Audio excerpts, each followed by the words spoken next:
What is true?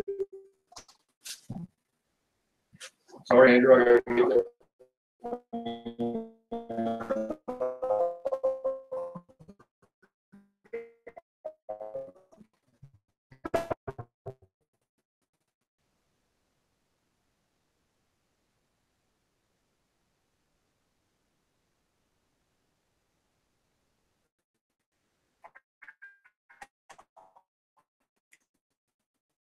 What is the truth? And when he had said this,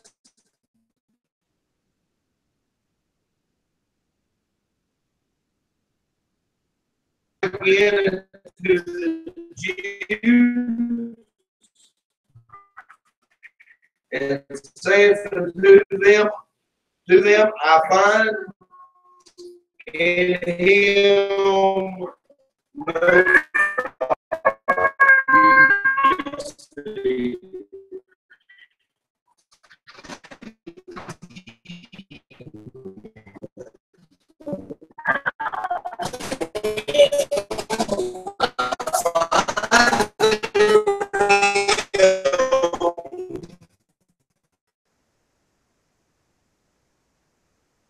no fault.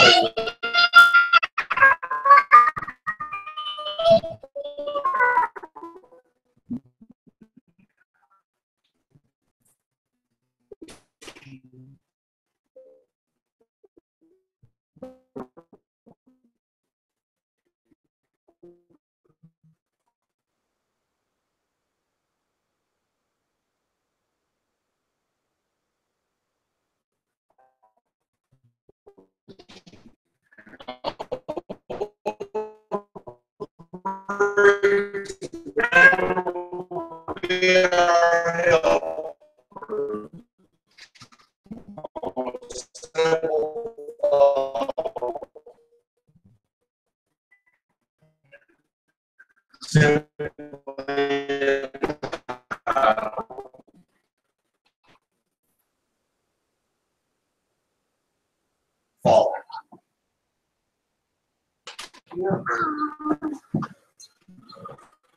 F-A-U-L-T, I believe that's spelled.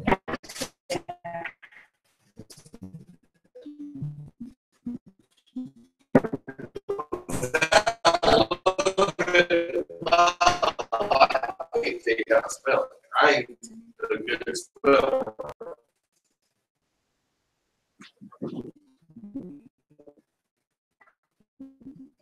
It took me forever to remember how to spell.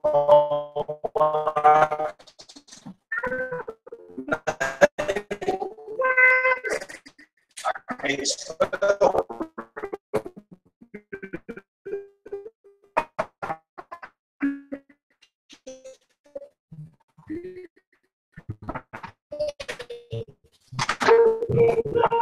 I used to spell it say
Have fault. You don't have. I mean, the bed you look like you do right now.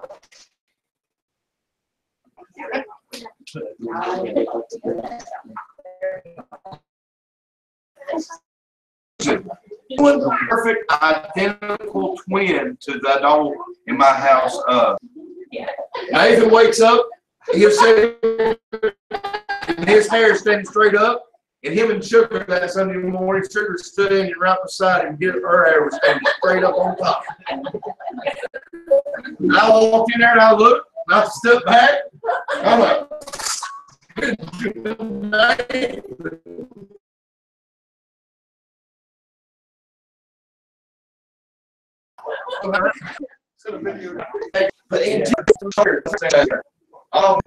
you're there at the Lowe's. And he says, "You ready to take my second one?" I said, "I want to get a hold of my daughter first." Oh no! If you're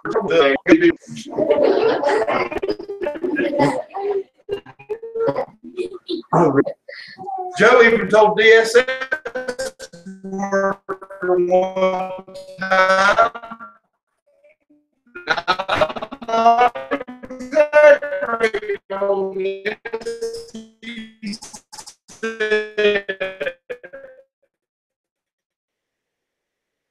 you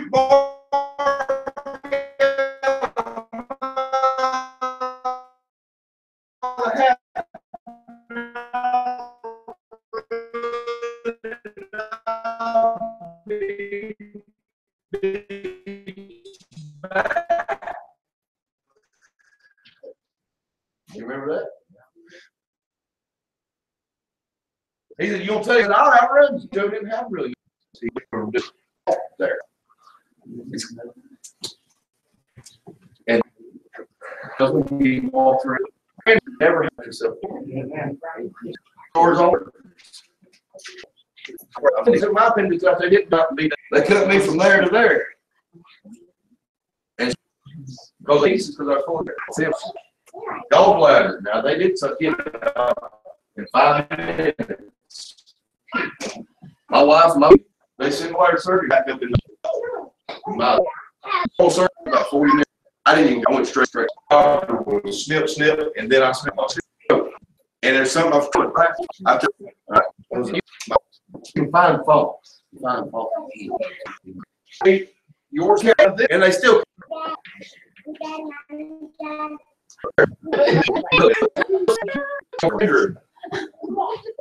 Will you? Can I share today, right? From school. She sets down pictures of fit and says, "I ain't going to get the other kids. I stay here." She thinks it's hilarious. But you will find fault. Fault in Jesus. You know, Brother Josh, there's fault in all of us. And I'm going to show you one perfect example. Some people are anorexic. They are super skinny. No, she's not anorexic. Anorexic person is someone who goes and pukes right after they eat to make sure they stay that one size. If you're doing that, any of you doing that, I will wear you out myself. Because that will kill you. And you've got medium size.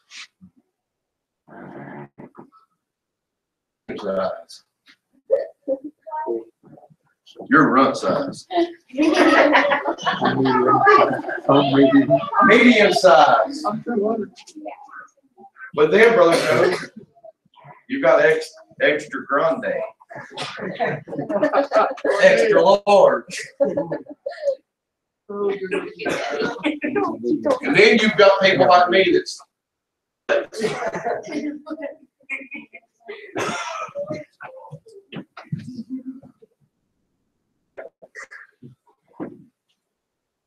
when you overdo something. Me and my wife got married. I was wearing a size 32 size pants around the waist, and they were big on me. But it's so hard to find size 30 and 32 length. That size of a pair of pants was a nightmare to try to find. When I started pastoring this church in 2005, I was wearing size 33, 32s.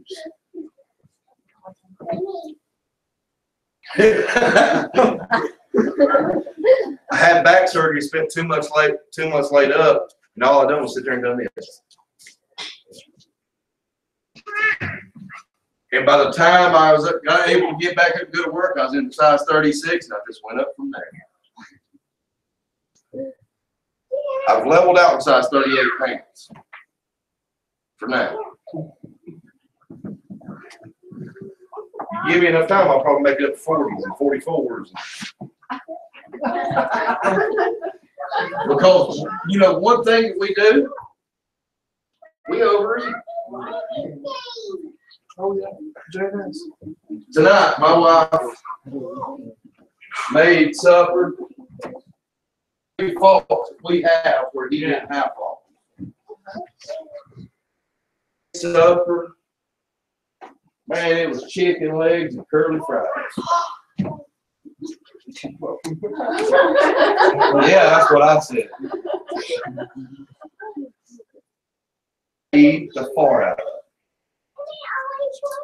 Then I had me in some more. Last night she made fried taters and some kind of steak and chicken, peppers and onions. Oh, son. Yeah, you've been missing out this week. Monday night, she made bratwurst and something else. Baked potato. Well, you missed out on 3 good meals this week. We had bratwurst. Yeah, we did. And then, but every night I went back for seconds, and guess what? I'm making myself hungry right now thinking about food.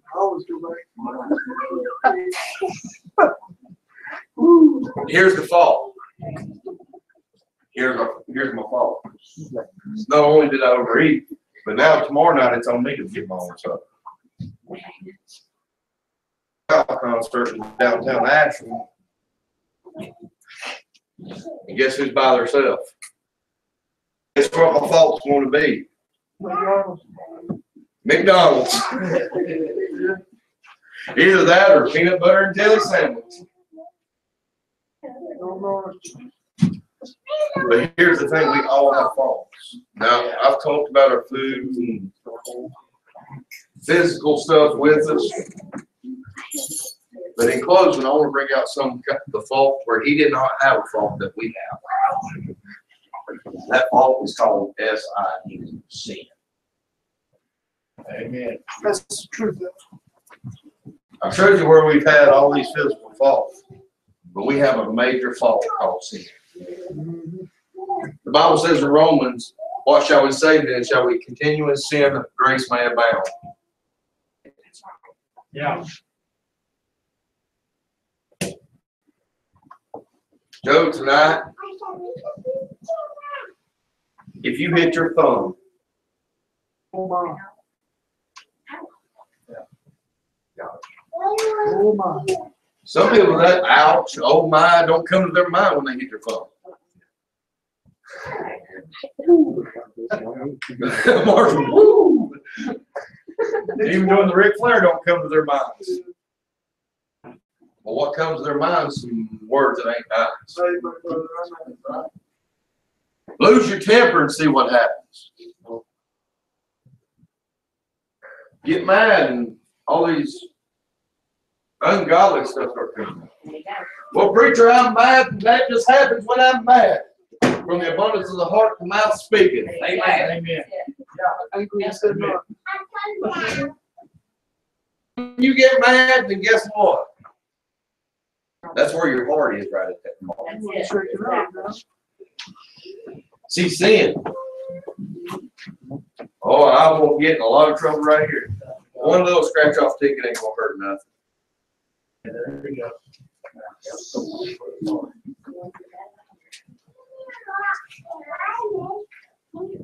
One sip of moonshine ain't gonna hurt nothing. That's why we walk around all the time going, we want that sip of moonshine. I got a cold. Gotta get rid of it.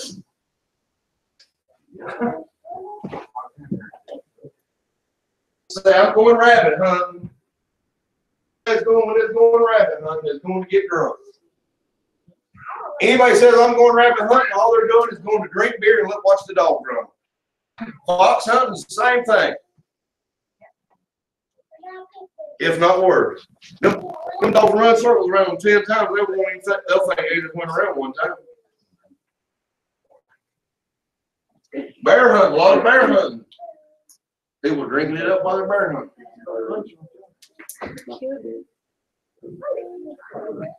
Well, brother, it ain't that hard to bear hunt. You turn 20 dogs out on one bear. You turn out 5 up there, then you go down the road, turn 5 more out, go down the road, turn 5 more out, go down the road, turn 5 more out. Walk bear hunting, there is nobody walking through the woods while them dogs are on the trail. They're sitting at a truck or riding in the road back and forth listening to them bark and following it on GPS. Yeah. And when they tree, they send one man in.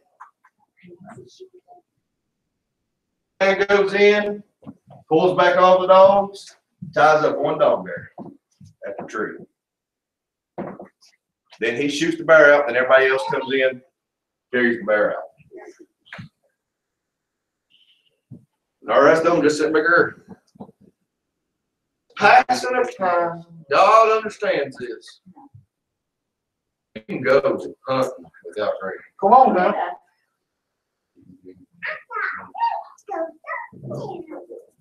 I have never figured out how them bear hunters, a lot of the bear hunters that do it like that are able to shoot a bear out. I mean, yeah. Seeing 3 of them, which one do I shoot? I always shoot for the middle, I guess. Yeah. See, we all have faults. I guess one of the maddest I've ever been with was Joe was back when all the men of the church that was able to go. We went fishing down there on Lake Lure years ago. We rented a boat and all the men took a Saturday and we fished all day on Saturday. It's me, Kurt was on there, his brother was on there. There's 1 or 2 more. Did you go more tonight? You didn't go, did you, Joe? We spent all day fishing out on Lake Lure. Oh yeah. Yeah. One of them went to cast and they caught the back of my head with their hook. I mean, we was on a boat and there was 6 or 7 of us on that boat. And someone rears back like this, he goes to cast. Guess what's going to happen to that guy over there? It's a million call. I screamed, ow! I mean, son, that hurt right in the back of the head. They caught me with that.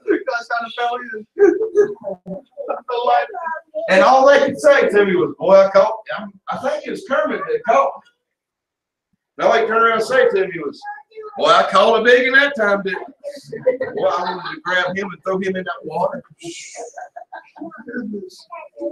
stuff that crossed my mind. Throw him in the water and sit there and hold him down till he quits bubbling. You in pain, There's a simple thought. How would you but instead, even though that was going through my mind, I stood there wiping the blood. I said, it's all right. It's all right. We're good. I said, it's all right. I mean, it's hurting. I can still feel that at times. But I turned around and I said, we're good, we're good. But I did pay it back. I didn't hook them. I never drove a boat before in my life. Guess what I drove back to the dock? The boat. There wasn't many of them talking on the way back because I put that thing as fast as it goes. It's supposed to have no wakes at that lake. I guess there's little wakes behind me. I never looked behind me. When it was time to go back, I brought her back. The preacher, that was wrong.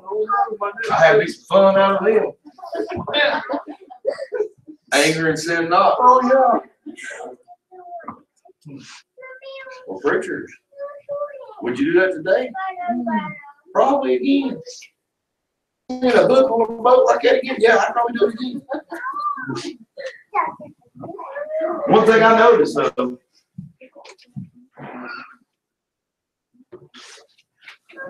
is one thing we're great at.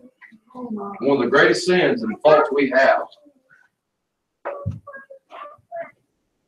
Yes. Amen. Don't sit there and look at me like that. Well, preacher, I don't lie. Lie right here in the church. You looked me square in the face telling me stuff before, and me knowing you lying. Knowing the truth. Wow, preacher. I know. And you just lie of the opposite. You try to lie to cover that lie.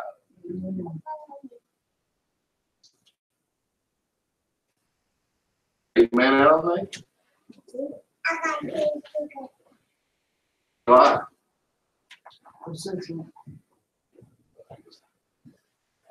Why do we lie? Yeah. No, it don't. It don't come natural. You choose to lie. Well, I don't want everybody to know all my personal business. Don't tell your personal business, but don't lie about it. If it's your personal business, say it's none of your business. That ain't being rude. You don't stand there and lie. Don't lie about it. Just be yourself.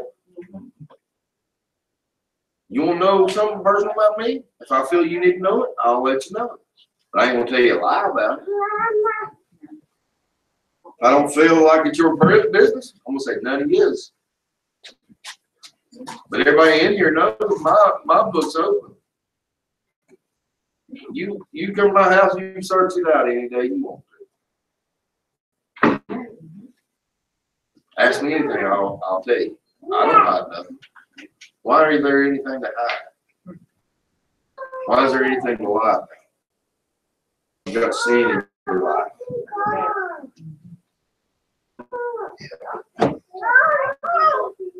And with sin, you can't. Instead of getting forgiveness for it, you'd rather lie and say, well, I'll just cover up that sin. Covered up sin with sin. And even when David, the man comes to David and said, David, I'm telling you of a man. This and this and this. David said, bring him to me. And he said, David, thou art the man.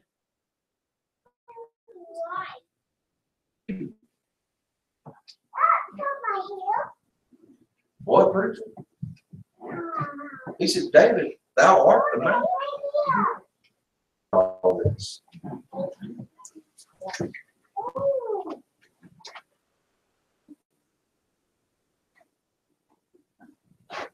When someone goes to lie in the church, Brother Ricky, goes to almost make me think it's coming close to blaspheming the Holy Ghost. Sometimes some of the stuff I hear in the church, I wonder if they'd say the same thing if Jesus was standing in front of them. See, Jesus had no faults. They couldn't find nothing wrong with him. Well, preachers, because he's perfect. I'm glad you said that. Be Christ-like. You're a Christian. You're supposed to be Christ-like.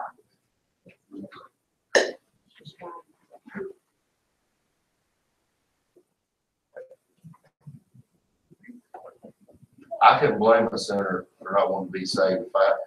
Brother Joe, if I'd have seen Christians the way they are today, the way they were, if they were that way when I got saved all those years ago, I don't know if I'd have walked into a church.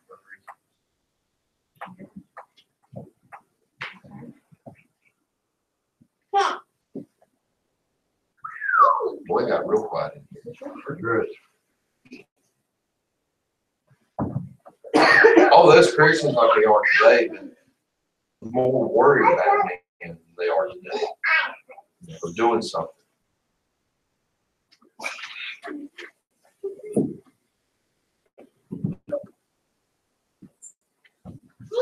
I've had people stand right in my face and tell me, I ain't gonna run for the church all the time. I never asked you to. Why do you feel the need to tell me this? How many of his deacons had run nonstop for the church? Josh, you was a deacon for a lot of years. Martha, you was too. Run nonstop. Volunteered. Andrew, as a preacher, how do I ask him to run nonstop? I don't. You know who does most of the running? You do. My kids are older. They understand more now when daddy's got to go. Andrew's got little small kids. They ain't gonna understand when daddy's not there. But my kids are older now. They're teenagers.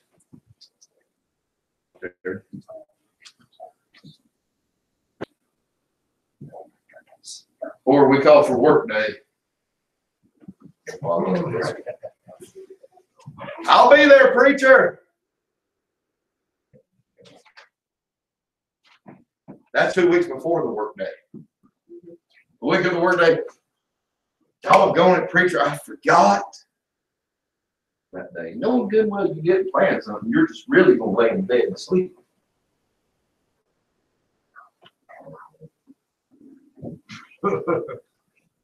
How you know, preacher? On work day, and they, hello. What are you doing? Getting ready to go do that thing that I told you about. I was just going to let you know work day went good. We're already done.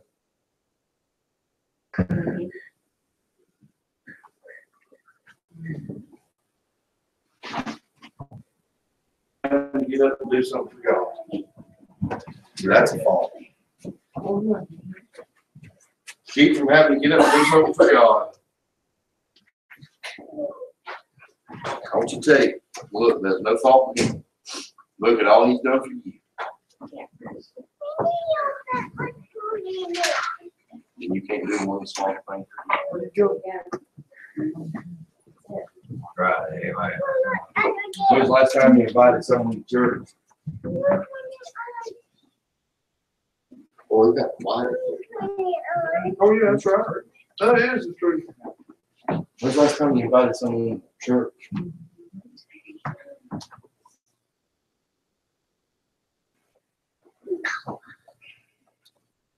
I invite every day. I'm gonna keep aggravating Ronnie and Cameron to death at work till they come. Well, preacher, I aggravate them, Jeff aggravates them. We both ask them.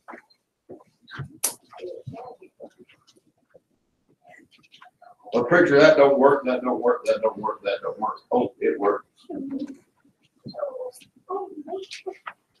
Back in August, they worked pretty good, didn't it, church? If you remember. Aggravated a boy about church for 10 years. Worked with him for 10 years, aggravated him about church. Give his heart to the Lord. That's right. Well, preacher wasn't here. Well, no, he lived in Burnsville. I was rejoicing. One of our faults is we don't want to cast our pearls before the swine, what we say.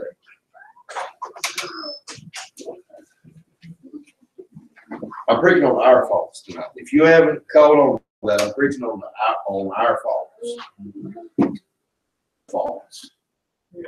We've already established that, but we do have faults.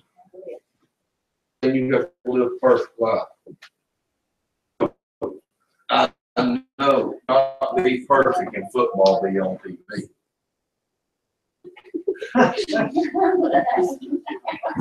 Tammy said Mary going up. Mary, if he could throw something through a TV, he would a lot of times. When Carolina plays Duke, I know it's hard to be Christ-like. Could you imagine? Could you imagine just for a moment if the night that Carolina and Duke play in basketball, if I set a TV inside the church and put that game on it, what would happen? How many Duke fans we got? All right. How many Carolina fans we got? Oh, it'd be bad. I mean, here's, and I'm trying to get, and this is funny, but last year me and Andrew woke up my neighbors during the Super Bowl. We were standing on the porch looking through the door and watching the Super Bowl, and the people below us had already went to sleep. And as a bad play made, and me and Andrew both screamed. Andrew screamed louder than I did. We turned and looked below us, and lights was flipping on in that house. I guess they thought someone was outside. Probably going in there. Lord, how Christ-like are we doing that? Oh, preacher, you just don't understand. I coached girls softball for years. I understand. I couldn't count you the times I stood there over on third base, and I'd throw the stop sign up to Kira, and she'd motor on by me like a school bus on a Sunday drive. Oh, I'd be seeing red.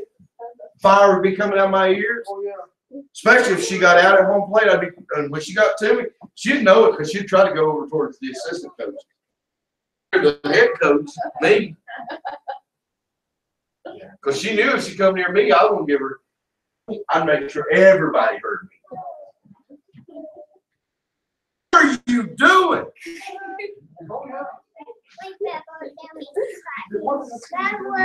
Little Erin that comes to church here with us sometimes, she would do stuff at me, look at me, and grin about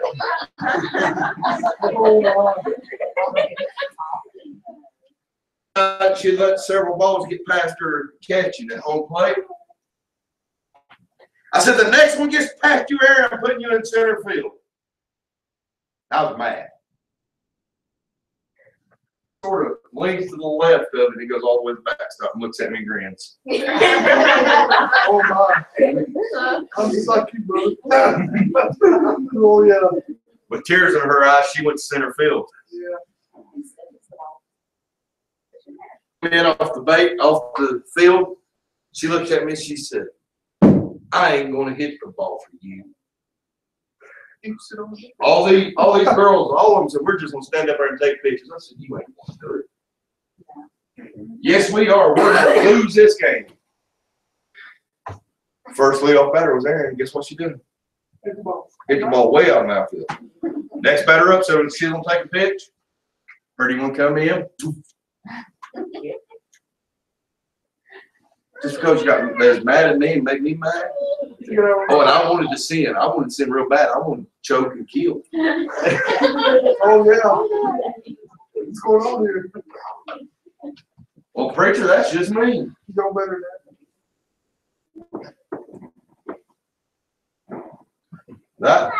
They would stress you to the point of no return. Brother, you coach, you know what I'm saying. Andrew, you coach, you know what I'm saying.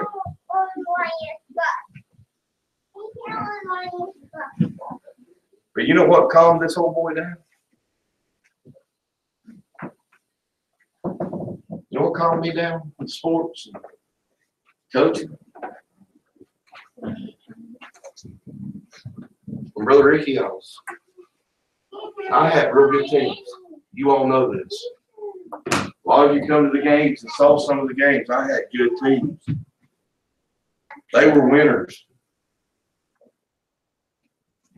You know what changed this? I looked over at the bench one night, saw my daughter cry, saw another girl cry, saw Aaron cry, saw another one cry. Why would that change you? I'd just get meaner. Then I realized something real important. Yeah.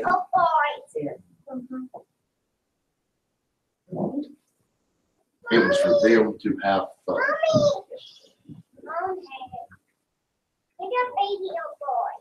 Well, preacher, didn't you want to push them to be their best? I pushed them to be their best. But no more name calling, no more yelling, no more screaming, no more none of that. Whatever happened, happened.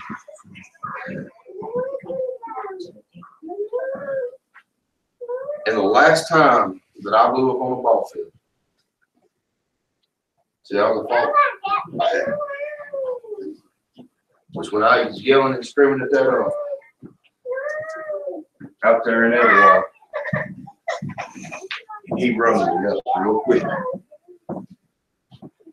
Sent me to the outfield. Sitting on a bench. No, not allowed to have any contact. Not allowed to coach. During that game, all I could do is sit out there with an escort. I had a guy that had to sit beside me the whole time. I was like a kid. I even asked him, I said, "You want to hold my hand, David?" He said, "No, I don't want to hold your hand." And I looked down onto the field. I saw a church member go through the gate as a fan, put his head into himself and get down. Because I got kicked out.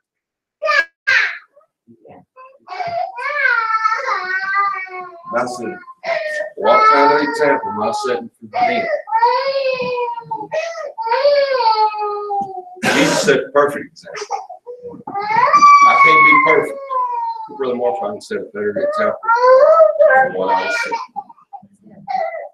I always use the excuse, well, it's sports, you know. You know something? I never received a dime for coaching the team. Now, maybe if I was coaching the Atlanta Braves, I'll be out there like Bobby Cox, getting paid millions of dollars. I'd be kicking dirt on the birds and everything.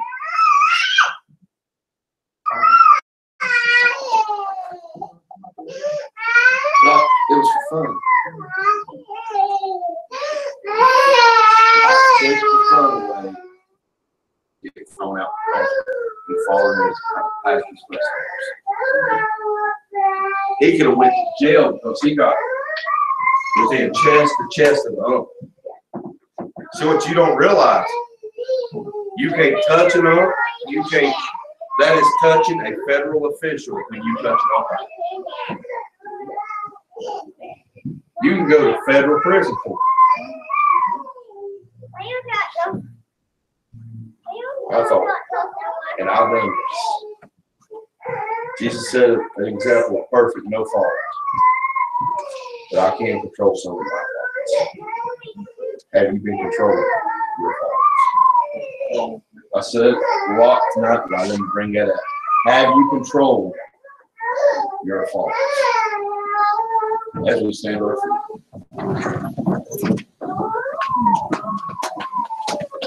Head bowed, eyes closed. If God spoke to your heart tonight, you need to come. Would you come?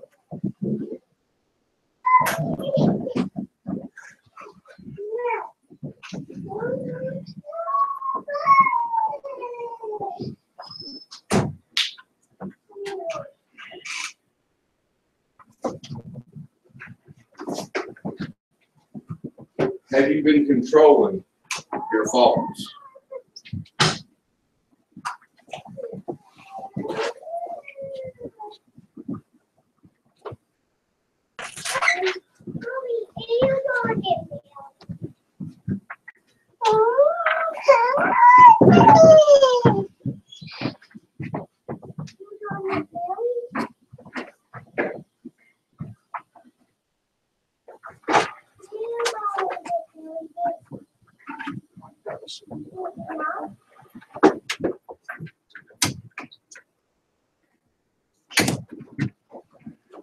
Father, we come tonight, Lord, I thank you for your grace, for your mercy.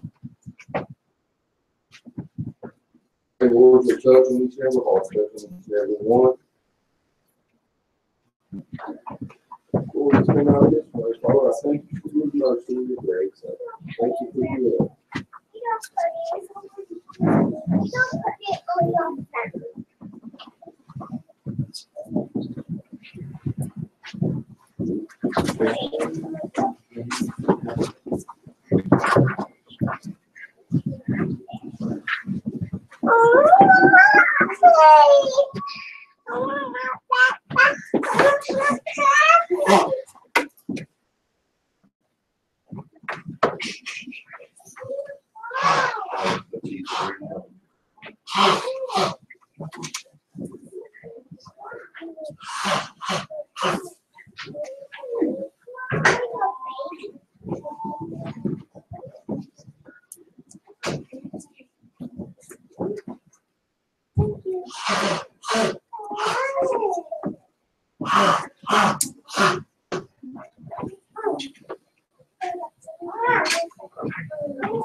All hearts and minds clear tonight?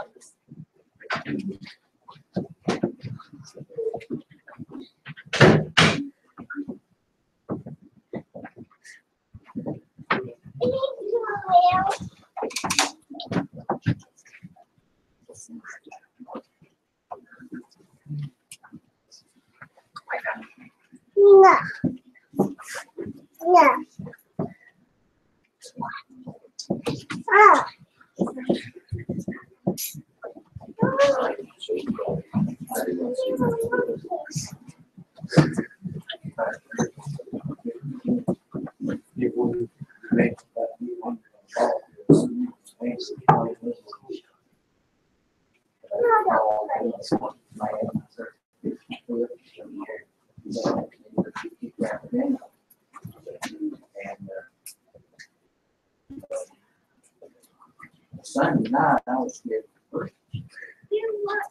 went to church. Some people like there. You don't go ahead and fix it? What is on this? Well, that's good. Come out. I know. I had to walk it in front of you. Yeah. I got to go again, that was Saturday before done.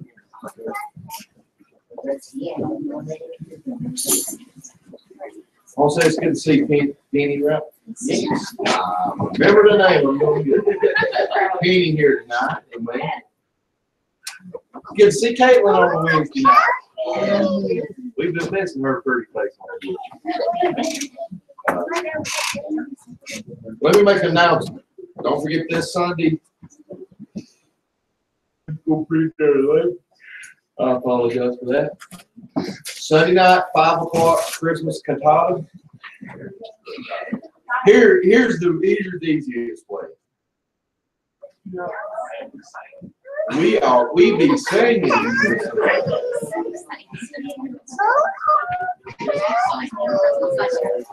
4 o'clock, we'll do a youth choir practice, get a couple more songs under the belt.